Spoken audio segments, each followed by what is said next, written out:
పంచమి పక్కన ఇద్దరు బిడ్డలను చూసి మోక్ష ఆనందంతో ఉబ్బి తబ్బిబ్బైపోతూ ఉంటాడు. ఆనందం అంత ఇంత కాదు. అసలు మోక్షాని, పంచమిని చూస్తూ ఉంటే వీళ్ళిద్దరు యాక్టింగ్ చేస్తున్నారా? లేకుంటే న్యాచురల్‌గానే ఇలానే ఉన్నారా? రియల్‌గానేనా అన్నట్టుగా అనిపిస్తూ ఉంటుంది. ఆ బిడ్డలను పట్టుకొని తను సంతోషపడుతున్నట్టుగా ఎక్స్‌ప్రెషన్స్ ఇస్తాడు మోక్ష. అబ్బా! కిల్లింగ్ ఎక్స్‌ప్రెషన్స్ అని చెప్పాలి. బిడ్డను ముద్దు పెట్టుకుంటూ పంచమిని చూస్తూ ఉంటే, పంచమి ఆనందంతో మోక్షాన్ని చూస్తూ ఉంటే అసలు మాటలు లేవు చెప్పడానికి. అంత బాగా అనిపించింది. చూస్తున్నంతసేపు ఒక తెలియని హ్యాపీనెస్ మనలో అనిపించేస్తుంది. ఆ విధంగా అయితే ఈరోజు ఎపిసోడ్ ఉందన్నమాట.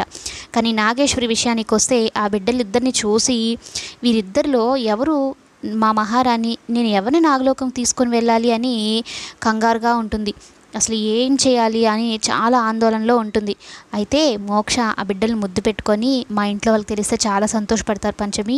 అసలు అందరికీ ఇది ఊహించిన ట్విస్ట్. అసలు ఒక బిడ్డే అనుకున్నాము కానీ నాకు ఇద్దరు బిడ్డల్ని ఇచ్చావు, అపురూపమైన బిడ్డల్ని ఇచ్చావు అంటూ మోక్ష తెగ పొగడేస్తూ ఉంటాడు.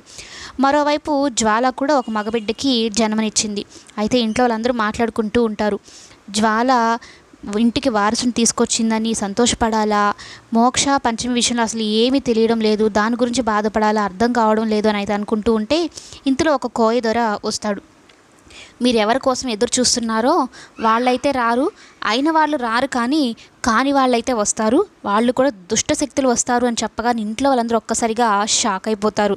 జ్వాల ఏమో బాబుకి జన్మనిచ్చింది, ఇటు పంచమికి పాప బాబా అనేది కన్ఫర్మ్ అయితే చెప్పడం లేదు. అంటే పాప అన్నట్టు మోక్ష చెప్తున్నాడు, మరి ఇంకొక బిడ్డ విషయంలో అయితే క్లారిటీ అయితే ఇవ్వలేదు. జ్వాలకు మాత్రం ఖచ్చితంగా ఫణీంద్ర గరుడ అంశతోనే పుట్టుంటాడు. మరి ఒకవేళ పంచమి మోక్షాలు ఆ పిల్లల్ని ఇద్దరిని ఇంటికి తీసుకుని వస్తే జ్వాలకి పుట్టిన బాబుతో ఎలాంటి ట్విస్టులు ఉండబోతాయి అనేది కమింగ్ ఎపిసోడ్స్లో చూద్దాం.